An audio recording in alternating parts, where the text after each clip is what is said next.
Galileo Galilei, 1564–1642, was an Italian scientist who opened a new era in science, creating the telescope, which he refined to such an extent that for the first time he could see the satellites of Jupiter, the mountains on the Moon, and the phases of Venus.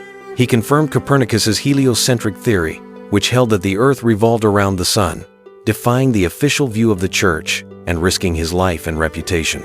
For supporting this theory, Galileo was put on trial by the Inquisition and forced to publicly retract his conclusions, spending the rest of his life under house arrest. The most unusual fact about Galileo is that when sentenced to life imprisonment, he said, "And yet it goes round," a phrase that has become a catchphrase and a symbol of the defiance of truth. William the Conqueror, 11th century, was the Duke of Normandy, who became the first Norman king of England after winning the Battle of Hastings in 1066. After seizing the throne, he changed the face of the British Isles forever, introducing French aristocracy and elements of feudalism. One of William's major achievements was the compilation of the famous Domesday Book, a census of the population and property of England, which has survived to this day and provides unique insights into medieval society.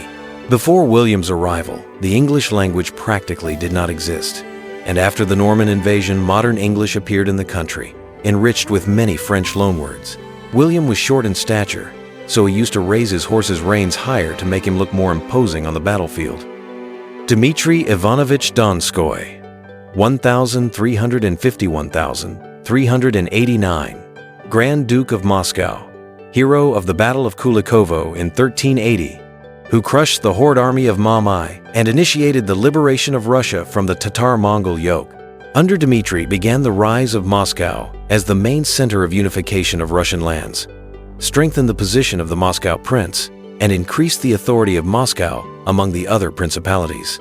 He was able to organize the defense of a single Russian army, consisting of soldiers from different principalities, and led them in a decisive battle, thus strengthening Moscow as the future center of the Russian state.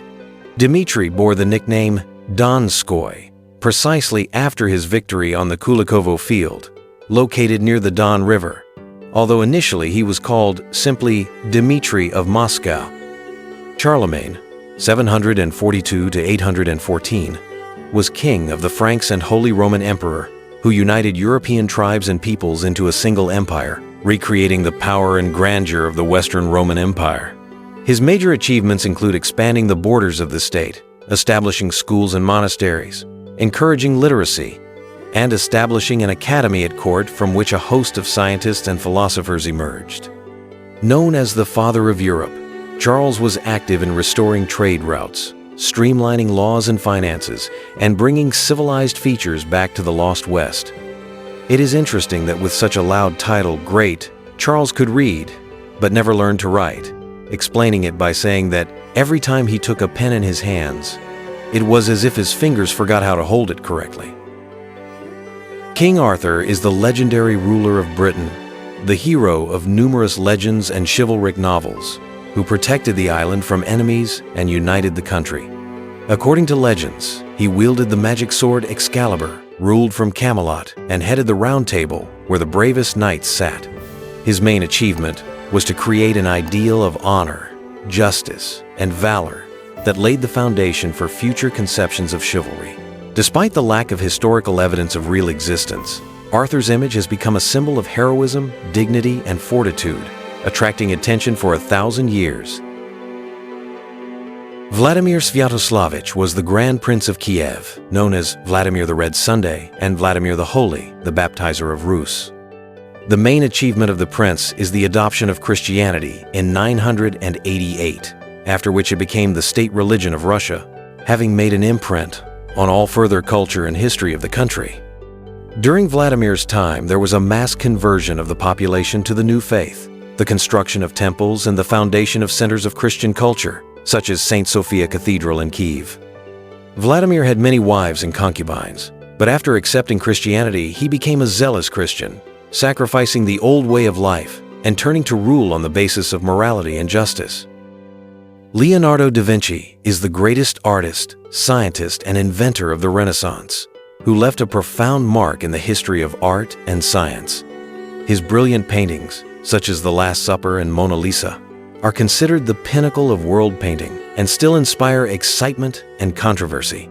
In addition to art, Leonardo studied anatomy, mechanics, hydraulics, astronomy, and other sciences, leaving drawings of incredible mechanisms like helicopter, tank, and parachute. Especially striking is his ability to see the world through the eyes of an artist and a scientist at the same time, making you wonder how far ahead of his time this genius was.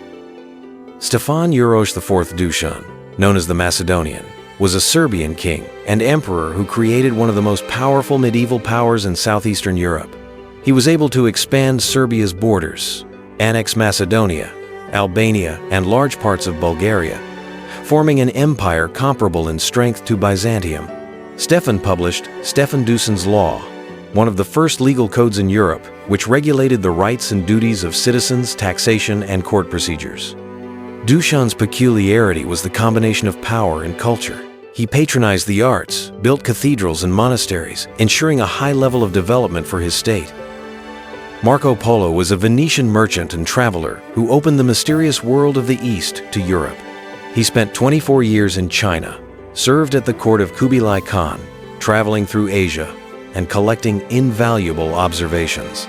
His book, The Travels of Marco Polo, revealed to Europeans hitherto unknown lands, customs, and riches of Eastern countries, inspiring subsequent generations of navigators and explorers. Among his unique observations were paper money, coal, oil, and unusual foods like rice and noodles previously unknown to Europeans. Fun fact: while Marco was dictating his book in prison, a listener misunderstood the name of China's capital, Kanbalu, Beijing, which gave rise to much speculation and legend. Peter the Great was a Russian emperor, nicknamed the Great for his sweeping reforms that transformed a backward Russia into one of Europe's major powers. He carried out large-scale reforms in the economy, army, education, and state administration, creating a regular army and navy, and winning the Great Northern War, gaining access to the Baltic Sea. He founded a new capital, St. Petersburg, which became a window to Europe and a symbol of the country's modernization. Peter personally studied shipbuilding in Holland and England, worked as a carpenter and sailor, seeking to adopt foreign knowledge and skills. Peter loved dentistry and often personally treated the teeth of his cronies and friends using his own medical instruments. Once, he pulled out a tooth of the Danish King Frederick IV himself during an appointment.